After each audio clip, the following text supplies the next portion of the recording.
Hello అండి, welcome to colourful channel. ఈరోజు మనం చేయబోయే రెసిపీ అలసంద వడలండి. సూపర్ టేస్ట్గా ఉంటాయి. ఇవి చికెన్ లెగ్ కానీ మటన్ లెగ్ కానీ మనము మసాలా కూర చేసుకున్నప్పుడు ఈవినింగ్ టైంలో ఇట్లా వడలు చేసి పెడితే సూపర్గా ఉంటాయండి. నేను అరకేజీ అలసందలు తీసుకున్నానండి. ఇవి బాగా 2 సార్లు కడిగి 2 గంటలు నానబెట్టాలండి. ఇవి బాగా 2 గంటలు నానేంత వరకు ఉంచాలి.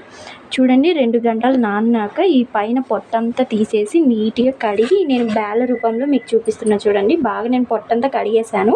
ఇవి మనము ఒక బొరల గిన్నెలో వాటర్ పోయేంత వరకు మనము ఈ ఒక బొరల గిన్నెలో వేసుకొని పెట్టుకోవాలి. కొంచెం పచ్చిమిర్చి, అల్లంని ఒక ప్లేట్లో ఇట్లా పెట్టుకోండి.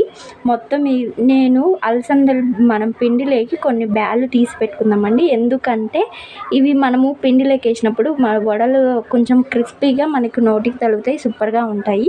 అందుకని నేను కొన్ని పక్కకు తీసి పెట్టాను.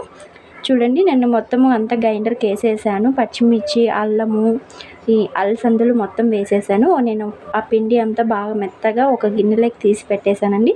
దాంట్లో అలసంద బ్యాలు మనం పక్కకు తీసేసుకున్నాం కదా, అవి కూడా వేసేసుకుందాం. దాంట్లో ఉల్లిపాయలు ఉన్నాయి చూడండి, మనము సన్నగా తరిగి పెట్టుకున్న ఉల్లిపాయలు, కొత్తిమీర కూడా వేసేసుకుందాం. నేను కొత్తిమీర కూడా వేసేసుకుంటున్నాను. ఉల్లిపాయలు కూడా మనము తరిగి పెట్టుకోవాలండి. నేను ఒక 3 ఉల్లిపాయల వరకు తరిగి సన్నగా కోసి పెట్టుకున్నాను. అవి కూడా వేసేద్దాము. 3 ఉల్లిపాయలు ఇట్లా సన్నగా తరిగి పెట్టుకోండి. చూడండి, ఈ సైజులో అయితే మనకి వడలకు అనేది బాగుంటుంది. ఈ అలసంద వడ అనేది చాలా బాగుంటుందండి. మనం చికెన్ మటన్ లెగ్ చేసినప్పుడు, మార్నింగ్ టిఫిన్ లేకి చికెన్ మటన్ చేసినప్పుడు ఇట్లా వడలు చేసి పెట్టండి. సూపర్గా మీ వాళ్ళందరూ ఎంజాయ్ చేసుకుంటూ ఆసమ్గా తినేస్తారు వీళ్ళు. కొంచెం సాల్ట్, తగినంత సాల్ట్ అండి. మనము గ్రైండర్లో వేసేటప్పుడు వేస్తే పిండి అనేది లూజ్గా వచ్చేస్తుంది. అందుకని మనం పిండి ఒక గిన్నెలోకి తీసుకున్నాక ఇట్లా ఉప్పు వేస్తే మనకు వడలు అనేది బాగా వస్తాయండి వేసుకోవడానికి. అందుకు ఉప్పు నేను ఇప్పుడు వేసి బాగా కలిపేస్తున్నాను. ఇదంతా బాగా కలిపేయాలండి. మొత్తము ఈ ఆనియన్స్ అనేది, కొత్తిమీర, ఉప్పు, ఈ అలసంద పిండి మొత్తం బాగా కలిసిపోవాలి. అంత బాగా కలిసిపోయేంత వరకు మనం కలపాలి. చూడండి, వడలకు అనేది పిండి మాత్రం ఇలాగనే ఉండాలి. మళ్ళీ పలచంగా చేస్తే వడలు అనేది రావండి. పిండి మాత్రం ఇట్లా ఈ కంటెస్టెంట్లోనే ఉండాలి. నేను ఆయిల్ పెట్టేసుకున్నానండి. ఒక బౌల్లో పోసుకొని ఆయిల్ మనకు వడలు మునిగేంత వరకు కొంచెం ఆయిల్ వేసుకోవాలి.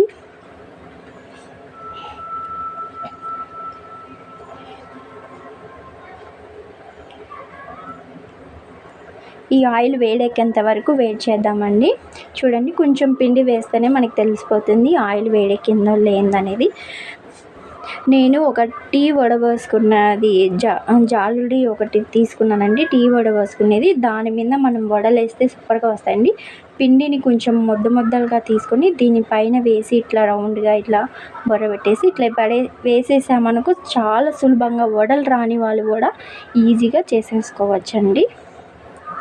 ఇట్లా అన్నీ ఇట్లనే మనము టీ వడబోసే దానిపైన ఇట్లా ఒక చిన్న మనం ముద్దలాగా తీసుకొని దానిపైన పెట్టేసి ఇట్లా వేసేస్తే అసలు రాని వాళ్ళు కూడా చేయొచ్చు ఈజీగా. నేనైతే ఎప్పుడు ఇలానే చేసేస్తానండి. ఈజీగా సులభంగా అయిపోతుంది. వడలన్నీ మనం ఇట్లానే స్టవ్ హైలో పెట్టకుండా సిమ్లోనే పెట్టి వేయించాలండి. అప్పుడే మనకి క్రిస్పీగా వస్తాయి ఈ అలసంద వడలు అనేది. మేము ఎప్పుడైనా చికెన్ మటన్ కానీ నాటుకోడి పులుసు కానీ చేసామంటే ఖచ్చితంగా మా ఇంట్లో ఈ అలసంద వడ ఖచ్చితంగా చేయాల్సిందేనండి. అట్లా ఆ టేస్ట్ అనేది మా ఇంట్లో వాళ్ళకి చాలా ఇష్టము.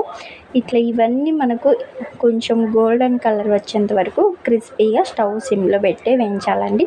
చూడండి, ఈ కంటెస్టెంట్లో ఉన్నప్పుడే మనము తీసేయాలి.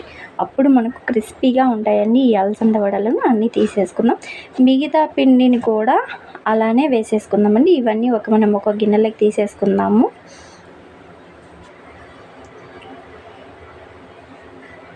చూడండి, నేను అన్నీ ఇట్లా కాల్చి ఇట్లా ఒక గిన్నెలోకి వేయించేసి చూడండి అసలు ఎంత క్రిస్పీగా ఉన్నాయో.